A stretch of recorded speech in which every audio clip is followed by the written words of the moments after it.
அதுல நேத்திக்கு பாருங்க, அந்த டோல் கேட்டுக்கிட்டே எல்லாம் வண்டி நிப்பாட்டிட்டாங்க. பக்தர்கள் நடந்து போயிருக்காங்க. இந்த பக்தர்கள் என்ன பாவம் செய்தாங்க?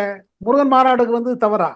இதே ஒரு டிஎம்கே மாநாடு, ஏன் இப்ப ஆக்டர் விஜய் மாநாடு வச்சா கூட அதுக்கு தடங்கல் பண்றாங்க.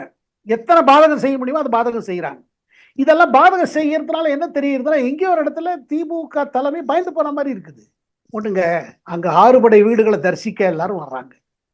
அவங்க இந்த இந்து முன்னணி தரப்புல இருந்து வச்ச கோரிக்கைகள்லாம் பாத்தீங்கன்னா 1, 2 தான் அரசியல் இருக்கிறது. பாக்கியெல்லாம் பக்தி. பாக்தியெல்லாம் பக்தி. அப்புறம் இந்த திருப்பரங்குன்ற பிரச்சனைய இப்ப ஏன் கிளம்பிச்சு?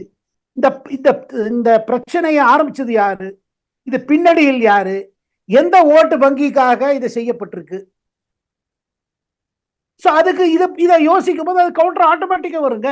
இப்படிதாங்க ராமர் கோவில் கட்டுவது ஒரு இது இருக்கு பாருங்க, ஆர்ப்பாட்டம் ஒரு பெரிய இயக்கமா மாறிச்சு வட இந்தியால. இதே காரணம் தான். அது அமுக்கி அமுக்கி அமுக்கி இல்ல ஒண்ணுமே இல்ல, ராமரே பிறக்கல, ராமரே ஒண்ணும் கிடையாது, அயோத்தியால ஒண்ணுமே ஆகல, இப்படி சொல்லி சொல்லி அது வளர்ந்து